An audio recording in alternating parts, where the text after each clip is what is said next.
We've been talking about equilibria in markets with network effects, and what we've discovered is that for reasonable prices and for a fairly standard looking example, there are multiple equilibria.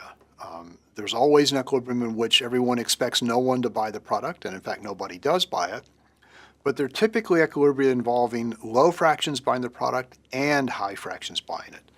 And remember, an equilibrium here is just a guess at the fraction buying the product where that guess turns out to be correct given the decisions people actually make. We ended last time with this little picture of a hill describing that function f of z times r of z. We picked a price of a half, and we found that there were three equilibria: 0, the low fraction z prime, and the high fraction z double prime. And that's great as far as it goes. That describes the equilibria, but now we want to be a little more sophisticated, because there's no real reason to guess that people's expectations are initially absolutely correct.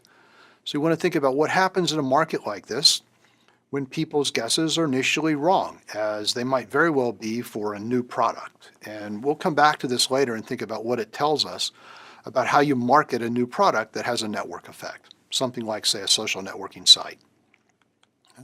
So let's start with guesses that we know are wrong in our little example.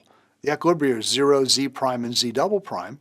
Suppose people initially guess that half the population is going to use the product. So they guess that z is a half. We know that's not an equilibrium, but we actually know more than that about it.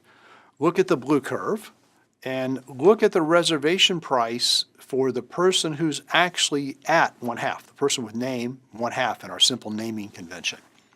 That person's reservation price is given by the point in the blue curve above a half. It's actually at the peak of this hill, and his reservation price is bigger than P. What's that mean?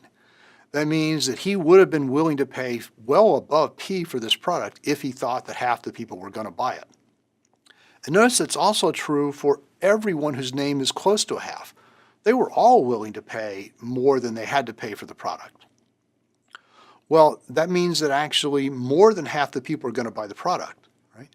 Because everyone whose name is less than a half, of course, is willing to pay more than P for it, but so are people whose names are actually beyond a half, people who have lower reservation prices than our guy at a half.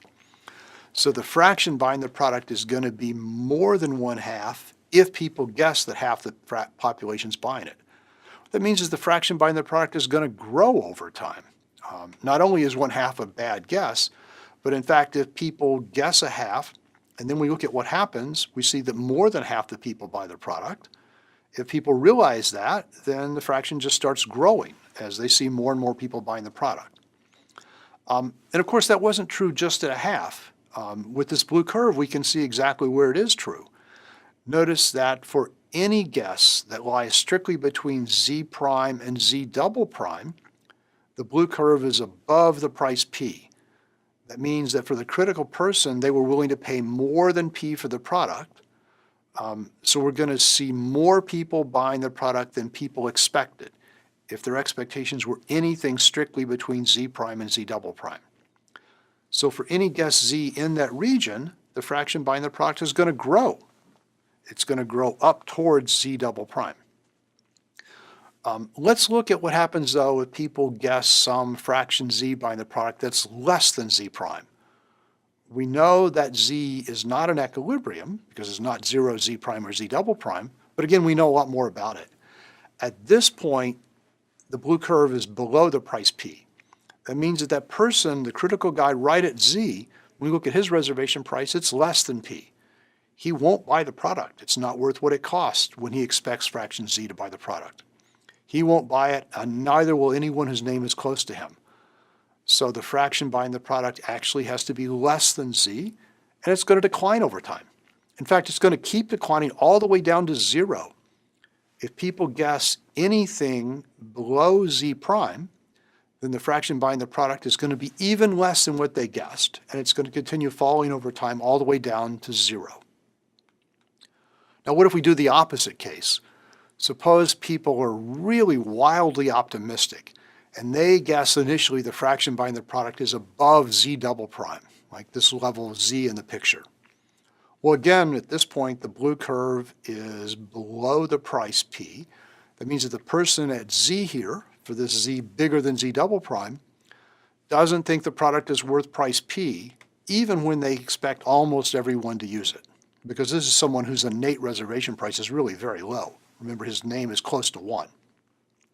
What that means is that if they have a very high guess, the fraction buying the product is going to be less than what they guessed, and it's going to decline. And it's going to keep declining all the way down to Z double prime. If we put these three pieces together, we know what happens in this market.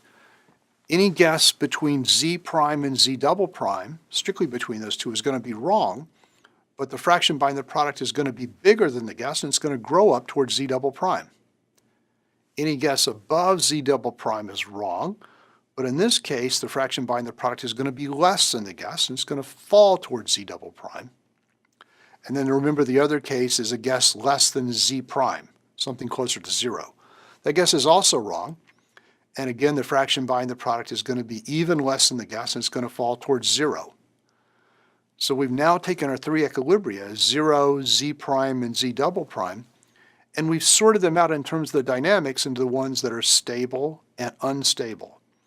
0 is stable in the sense that if people make a guess anywhere near 0, the fraction buying the product is going to decline to 0. So if you're close to 0, you'll converge to 0. You'll get to pick out that equilibrium. If they guess anything above Z prime, then the fraction buying the product grows all the way up to Z double prime. So notice what that means is that Z prime is unstable. If people happen to guess exactly Z prime, we stay there, but that seems very unlikely.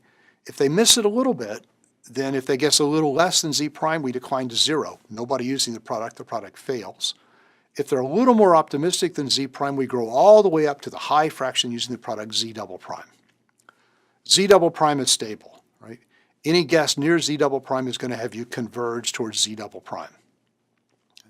Nice way to summarize all of this, using a phrase that you see in the popular media, is that Z prime is a tipping point for this product.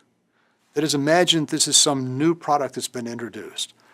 What this says is that if people initially expect that the product is not going to be very popular, that the fraction using it they expect is going to be less than Z prime, they're going to be right. It's going to actually decline all the way to 0, and the product will fail. If their initial expectations are above Z prime, then the product is going to succeed, and in fact, it's going to grow and be wildly successful all the way up to Z double prime.